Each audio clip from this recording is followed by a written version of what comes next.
Ce matin, ce n'est pas la comédienne, même si on pourra parler cinéma, mais la romancière qu'on reçoit, c'est Isabelle Carré. Bonjour Isabelle.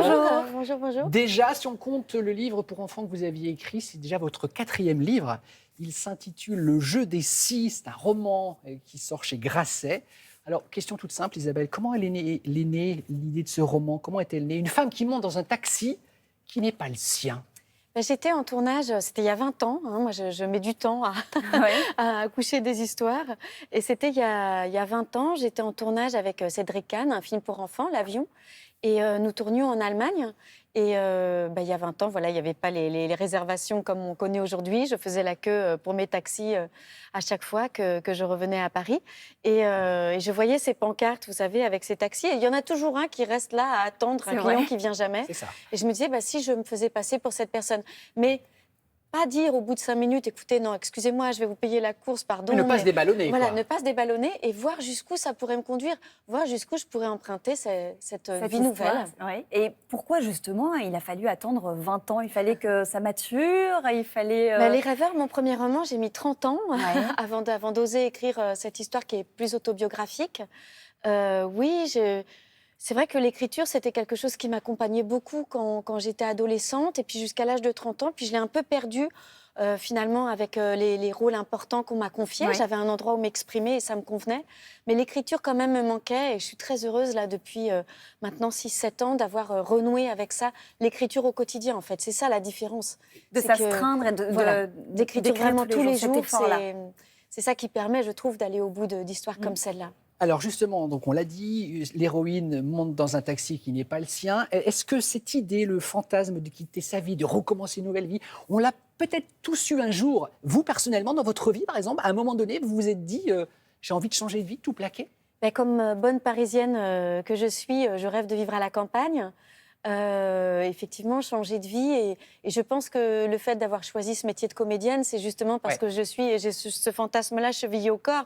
Je passe mon temps finalement à changer de vie, à être dans d'autres personnages, à m'essayer en institutrice, à m'essayer en avocate, à voir aussi comment je réagirais. J'étais mère, par exemple, dans la fiction, avant d'être mère dans la réalité. Ah oui. C'est comme un petit peu des stages. Un entraînement. Un accéléré. Et je pense que nos sociétés, telles qu'elles sont aujourd'hui, par rapport à celles de nos grands-parents, nous obligent à se penser comme ça, à se penser multiples. C'est très rare qu'on ne déménage pas. C'est très rare qu'on ait toujours le même métier toute sa vie. Ça existe de moins en moins, ça. On est forcé de le faire. On a peut-être plus aussi envie de liberté ou d'abandon. Oui. Oui, et de seconde chance aussi. Ça peut aussi être des secondes chances et voir si on ne peut pas être plus heureux ailleurs. C'est ce que cherche finalement mon personnage. Finalement, dans cette vie d'emprunt, elle trouve sa place qu'elle avait du mal à trouver avant. Et elle débarque au Pays Basque, et là, forcément, elle démarre sous des terres Bon merveilleuses. choix. On est d'accord. Alors, évidemment, on se dit, Isabelle, avec des si, on refait le monde. Si vous n'aviez pas été comédienne, qu'auriez-vous fait? Vous allez nous le dire, mais en tout cas, vous êtes comédienne. On a trouvé une pépite, document de 1989, un extrait de la Symphonie pastorale aux côtés de Francis Huster. C'était ma première télé. Vous aviez quel âge?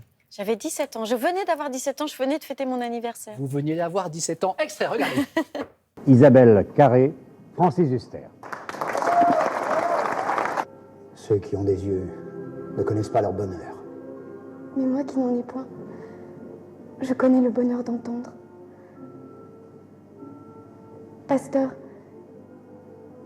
est-ce que vous sentez combien je suis heureuse? Non? Non, je dis pas cela pour vous faire plaisir. Regardez-moi. Est-ce que cela ne se voit pas sur le visage quand ce que l'on dit n'est pas vrai? C'est beau ce regard de tendresse. C'est tellement touchant. C'était vous aviez des larmes, toute petite. des vraies larmes dans l'œil. J'étais très émue. C'était en direct. C'était ma première télé. Ah ouais, en plus. J'ai joué une aveugle. C'est pour ça que j'ai le regard un petit peu fixe. Pastorale, c'est ça. Et voilà. Et c'était une belle chance que m'avait une belle opportunité de faire cette scène en direct. Et si vous pouviez lui parler alors à cette petite fille, si vous pouviez lui donner des conseils, que lui diriez-vous? Et un petit peu plus confiance en toi. Franchement, c'est ça, un peu ça dont j'ai manqué, c'est vrai. Et vous me parliez tout à l'heure, pourquoi tant de temps avant d'écrire cette histoire? C'est vrai que j'irais peut-être plus vite si j'avais un peu plus confiance en moi. Oui. Alors, si vous n'aviez pas eu à 14 ans une hospitalisation, allumé la télé et entendu les mots de Romy Schneider, en quoi votre vie et votre Isabelle auraient été différentes? Vraiment, Romy Schneider a été un déclic devant la télé. Ah ouais, j'étais une des adolescente donc images un petit pendant peu qu'on en parle, perdue. ouais. C'était un peu difficile pour moi. J'étais dans cet hôpital, effectivement, un hôpital psychiatrique, essayer de me faire retrouver justement confiance et tout ça. Et puis j'ai vu Romy Schneider et là je me suis dit, mais au fond c'est la solution. Mes émotions m'encombrent, c'est trop, je ne sais pas où les mettre. Je me sens mal à l'aise à l'école, tout ça. Bon, et ben au théâtre, peut-être que là je vais trouver une place et c'est ce qui s'est passé. Là, les émotions sont plus embarrassantes, elles sont même souhaitables. Ouais. On a envie de voir les acteurs vibrer comme elle, quoi. Mais la femme vous parlait, ce qu'elle représentait, j'imagine, comme à tellement de gens. Cette émotion, le don d'émotion, c'est vraiment quelqu'un de tellement généreux. Moi, je suis pleine de reconnaissance pour ces acteurs qui donnent autant d'eux-mêmes. Alors peut-être, oui, ça lui a un peu brûlé les ailes, mais c'était si beau de nous offrir tout ça.